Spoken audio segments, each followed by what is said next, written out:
ऋषि वशिष्ठ भगवान श्री राम से कहते हैं, श्री राम, जो विदेह मुक्त हैं वे वाणी के विषय नहीं होते। शरीर त्याग कर साक्षात परब्रह्म स्वरूप हो जाने के कारण उनकी महिमा तक वाणी की पहुंच नहीं हो पाती। इसलिए उनकी स्थिति का वर्णन नहीं किया जा सकता। अतः तुम इस जीवन मुक्ति का वर्णन सुनो। संसार सत्य है यह समझते हुए जिसके कारण विषय भोगों के भोगने में दृढ़ भावना हो गई है, ऐसी तृष्णा द्वारा जीव की जो बाह्य पदार्थ में उसकी सत्ता को लेकर आसक्ति है, उसे आचार्य लोग सुदृढ़ संसार बंधन कहते हैं। जीवन मुक्तों के शरीर के अंतःकरण में भोग पदार्थ मिथ्या हैं। इस निश्चल से हृदय में भोग संकल्प रहित और बाह्य संसार में विहार करने वाली स्फुरणा हुआ करती है। महामते श्री राम, यह मुझे प्राप्त हो, इस प्रकार की जो हृदय में भावना है उसे तुम तृष्णा और संकल्प नामक श्रृंखला समझो। उस तृष्णा का सत और असत सभी पदार्थों में सदा त्याग करके जो परम उदार हो गया है, वह महामनस्वी पुरुष जीवन मुक्ति पद को प्राप्त करता है। श्री राम, विचारवान पुरुष के हृदय में 4 प्रकार का दृढ़ निश्चय होता है। पहला निश्चय यह है कि मैं सिर से लेकर पैर तक माता पिता के द्वारा रचा गया हूँ। यह असत दृष्टि है, सच्ची नहीं है। इसके कारण मनुष्य को बंधन प्राप्त होता है। मैं देह इंद्रिय आदि सब पदार्थों से रहित तथा सूक्ष्म से भी सूक्ष्मतर हूँ, ऐसा जो दूसरा निश्चय है वह साधु पुरुषों को मोक्ष की प्राप्ति कराने वाला होता है। रघुनंदन, जगत के सब पदार्थ मुझ अविनाशी परमात्मा के ही स्वरूप हैं। इस तरह का तीसरा निश्चय भी मोक्ष की ही प्राप्ति कराने वाला है। अहंकार अथवा यह सारा जगत सदा आकाश के समान शून्य ही है, ऐसा जो चौथा निश्चय है वह भी मोक्ष की ही सिद्धि का कारण होता है। इन 4 निश्चयों में जो पहला है उसे बंधन कारक कहा गया है। शुद्ध भावना से उत्पन्न हुए शेष 3 प्रकार के निश्चय मोक्षदायक बताए गए हैं। महामते, मैं आत्मा ही सब कुछ हूँ, इस प्रकार का जो निश्चय है उसे पाकर ही मेरी बुद्धि फिर कभी विषाद को प्राप्त नहीं होती। आत्मा की महिमा ऊपर नीचे और अगल बगल में सर्वत्र व्यापक है। सब आत्मा ही है। ऐसे आंतरिक निश्चय से युक्त पुरुष कभी बंधन में नहीं पड़ता। जैसे अपार महासागर पाताल तक जल से भरा हुआ है, वैसे ही ब्रह्मा से लेकर कीट पतंग तक सारा जगत परमात्मा से परिपूर्ण है। इसलिए एकमात्र ब्रह्म ही नित्य और सत्य है। उससे अतिरिक्त जगत की कोई सत्ता नहीं है। ठीक वैसे ही जैसे सारा समुद्र जल ही है, उससे भिन्न तरंग आदि कुछ नहीं है। जैसे सोने के कड़े, बाजूबंद और नुपुर आदि स्वर्ण से भिन्न नहीं हैं, उसी तरह वृक्ष, तृण आदि कोटि कोटि पदार्थ आत्मा से भिन्न नहीं है।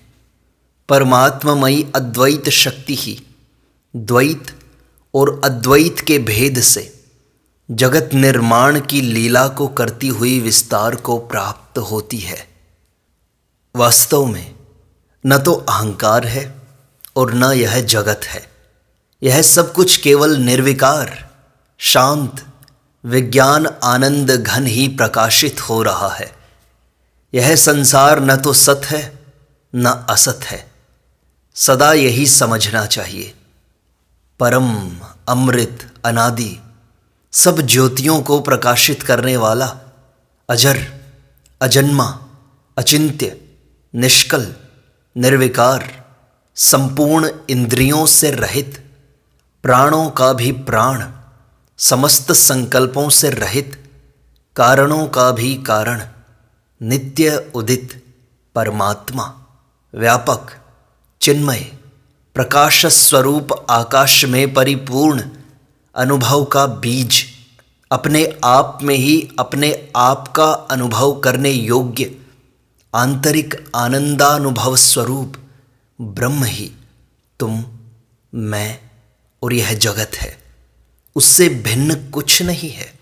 इस प्रकार का निश्चय तुम्हें करना चाहिए।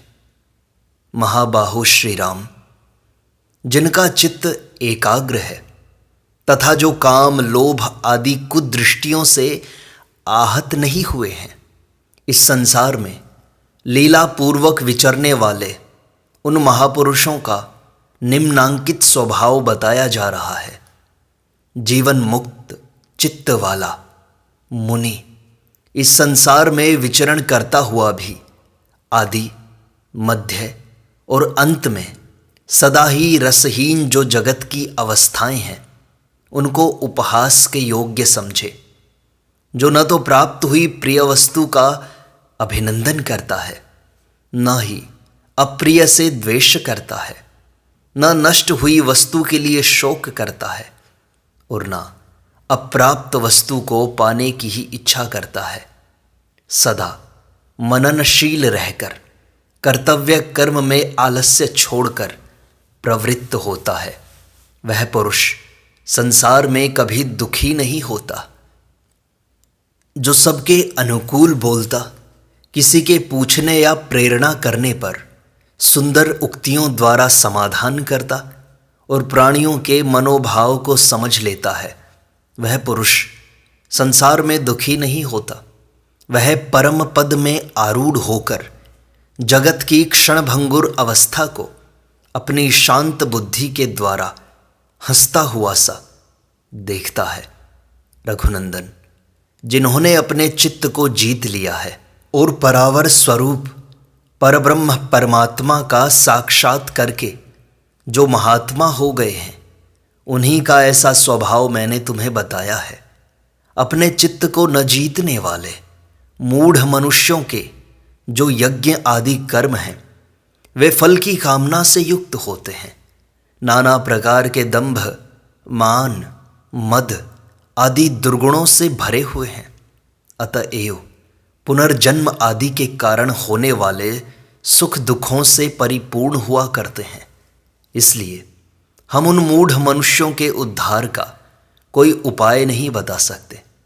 रघुनंदन, तुम तो भीतर से सब आशाओं का त्याग करके वीतराग और वासना शून्य हो बाहर से समस्त सत्कर्मों का एवं सदाचारों का ठीक ठीक पालन करते हुए संसार में विचरो।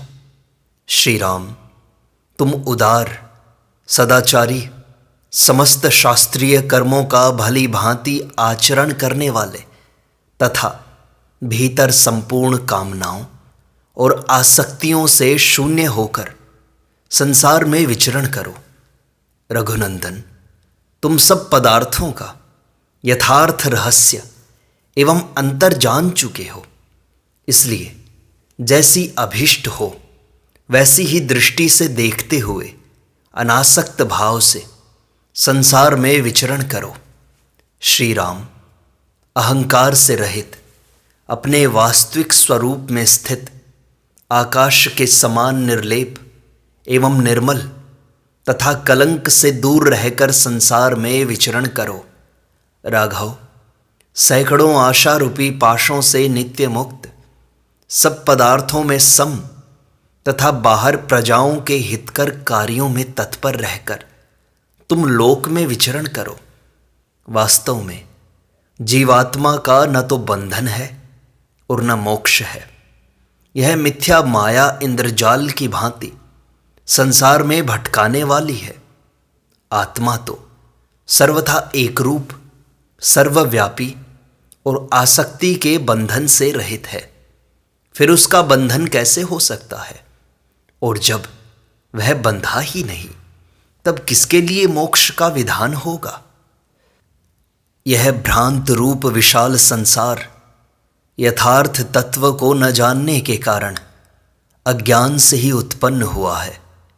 यथार्थ तत्व का ज्ञान होने से यह उसी तरह नष्ट हो जाता है जैसे रस्सी का ज्ञान होने से उसमें सर्प बुद्धि नष्ट हो जाती है।